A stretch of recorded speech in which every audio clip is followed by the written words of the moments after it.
কিন্তু শাস্ত্র এবং আধ্যাত্মিক গবেষকদের মতে মৃত্যুর পর আত্মা তৎক্ষণাৎ অন্য কোনো জগতে চলে যায় না, বরং সে এক অদ্ভুত এবং রহস্যময় অবস্থায় আটকা পড়ে, যাকে বলা হয় সূক্ষ্মলোক বা প্রেত অবস্থা। কল্পনা করুন, আপনি একটি কাচের ঘরের ভেতর দাঁড়িয়ে আছেন। আপনি আপনার চারপাশের প্রিয়জনদের দেখতে পাচ্ছেন, তাদের কান্নার আওয়াজ শুনতে পাচ্ছেন, এমনকি তাদের স্পর্শ করার চেষ্টা করছেন। কিন্তু কেউ আপনাকে দেখছে না, কেউ আপনার কথা শুনতে পাচ্ছে না। আপনার হাত তাদের শরীরের ভেতর দিয়ে চলে যাচ্ছে, ঠিক যেন ছায়ার মতো। মৃত্যুর পর প্রথম কয়েক ঘন্টা বা কয়েক দিন আত্মার অবস্থা ঠিক এমনই হয়। কেন আত্মা এই জগতে আটকে থাকে? এর উত্তর হলো মায়া। সারা জীবন আমরা যে ঘরবাড়ি বানিয়েছি, যে সন্তানদের পরম মমতায় বড় করেছি, যে শরীরের এত যত্ন নিয়েছি, এক নিমেষে সেগুলোকে ছেড়ে চলে যাওয়া আত্মার জন্য সহজ হয় না। আত্মা তখনও বিশ্বাস করতে পারে না যে সে মৃত। সে তার নিজের নিথর শরীরের পাশে বসে থাকে। লোকেরা যখন তাকে শ্মশানে বা কবরের দিকে নিয়ে যায়, তখন সে আর্তনাদ করে ওঠে। সে পিছু পিছু দৌড়ায়, সে তার শরীরটাকে আঁকড়ে ধরতে চায়। এই সময়টা আত্মার জন্য চরম মানসিক যন্ত্রণার। সে দেখে তার প্রিয় মানুষগুলো তার জন্য হাহাকার করছে। সে তাদের সান্ত্বনা দিতে চায়, বলতে চায়, আমি হারাইনি, আমি তোমাদের কাছেই আছি। কিন্তু তার কোনো কণ্ঠস্বর নেই। এই যে চরম অসহায়ত্ব, এই যে না বলতে পারা, এটাই হলো প্রেত অবস্থার সবচেয়ে বড় শাস্তি।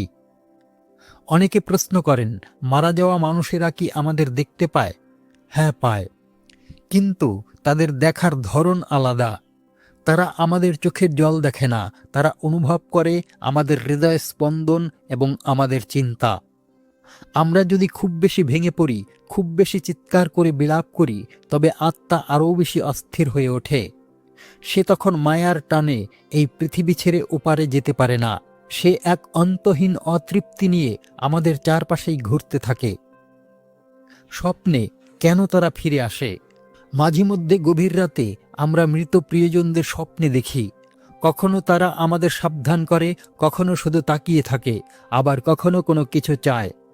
এটি কি শুধুই অবচেতন মনের খেলা? আধ্যাত্মিক বিদ্যা বলে না।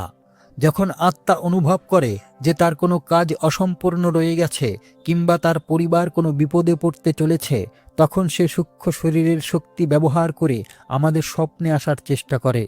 এটি তাদের পক্ষ থেকে দেওয়া একটি সংকেত যে তারা এখনও আমাদের সাথে যুক্ত। শাস্ত্রে বলা হয়েছে, এই সূক্ষ্ম লোকে সময়ের কোনো হিসাব নেই। আমাদের কাছে যা 10 দিন, আত্মার কাছে তা হতে পারে 10 বছর অথবা কয়েক মুহূর্ত। সেখানে দিন নেই, রাত নেই, আছে কেবল এক ধূসর অন্ধকার। আত্মা সেখানে তার ফেলে আসা জীবনের প্রতিটি মুহূর্তকে সিনেমার মতো দেখতে পায়। তার প্রতিটি ভুল কাজ তাকে বিঁধতে থাকে কাঁটার মতো। ভেবে দেখুন সেই মায়ের কথা, যে মৃত্যুর পরও তার ছোট সন্তানটির সুরক্ষার চিন্তায় আকুল হয়ে আছে। কিংবা সেই ব্যক্তির কথা যার অনেক কথা বলার ছিল কিন্তু সময় পায়নি। এই অসম্পূর্ণ ইচ্ছা বা বাসনাই হলো সেই শিকল যা আত্মাকে এই পৃথিবীতে আটকে রাখে। মৃত্যুর পর যে পারলৌকিক কাজ বা শ্রাদ্ধ করা হয়, তার আসল উদ্দেশ্য হলো এই মায়ার শিকল ছিঁড়ে দেওয়া। যখন প্রিয়জনরা শ্রদ্ধার সাথে প্রার্থনা করে এবং বলে, তুমি মুক্ত হও, আমরা তোমাকে বিদায় দিচ্ছি, তখনই কেবল আত্মা সেই সূক্ষ্ম লোক থেকে মুক্ত হয়ে মহাজাগতিক যাত্রার পরবর্তী ধাপে অর্থাৎ যমলোকের দিকে যাত্রা শুরু করে।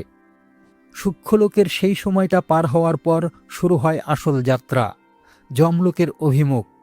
তবে মনে রাখবেন, যমরাজ বা যমদূত কোনো ভয়ানক দানব নয়।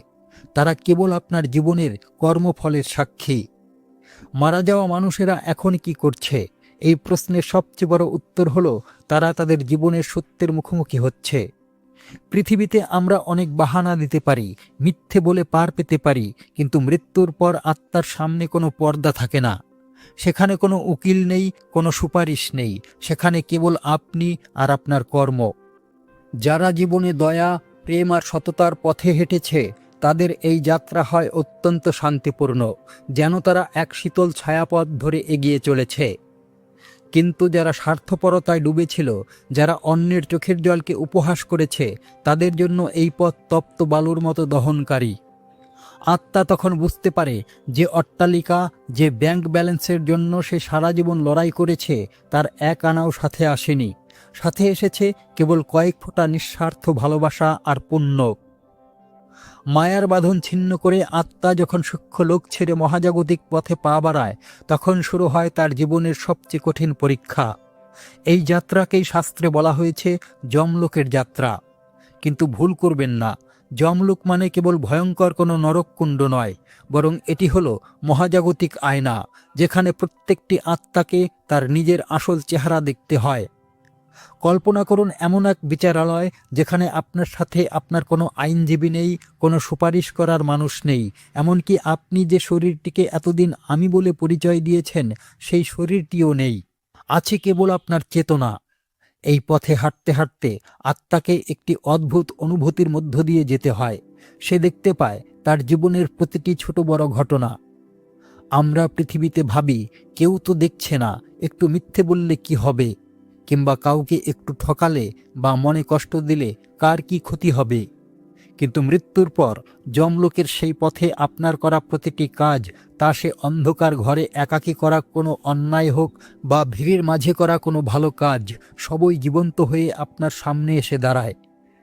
শাস্ত্রে বলা হয়েছে এই যাত্রা সবার জন্য একরকম নয়। যে ব্যক্তি জীবনে পরোপকার করেছে, যার হৃদয়ে করুণা ছিল, তার জন্য এই পথটি এক শীতল বাগানের মতো। কিন্তু যে সারা জীবন কেবল নিজের অহংকার আর স্বার্থ নিয়ে মত্ত ছিল, তার জন্য এই পথটি তপ্ত বালুকা রাশির মতো যন্ত্রণাদায়ক। মারা যাওয়া মানুষেরা এখন কি করছে? তারা এখন তাদের জীবনের হিসাব মেলাচ্ছে। একে বলা হয় চিত্রগুপ্তের খাতা। চিত্রগুপ্ত কোনো রক্তমাংসের মানুষ নন, তিনি হলেন আমাদের ওই অবচেতন মন বা মেমোরি। মৃত্যুর পর আমাদের স্মৃতি এতটাই প্রখর হয়ে যায় যে আমরা আমাদের প্রতিটি নিঃশ্বাস, প্রতিটি ভাবনাকে পুনরায় অনুভব করতে পারি। ভেবে দেখুন সেই মুহূর্তের কথা, যখন আত্মা বুঝতে পারে যে যে পদের জন্য সে অন্যের ক্ষতি করেছিল, যে অর্থের জন্য সে ভাইয়ে ভাইয়ে বিবাদ করেছিল, সেই পদ বা অর্থ আজ আর কোনো কাজেই আসছে না। বরং সেই মানুষটির চোখের জল, যাকে সে অবহেলা করেছিল, আজ তাকে আগুনের মতো দহন করছে। যমরাজ বা ধর্মরাজ কিন্তু কোনো নিষ্ঠুর বিচারক নন।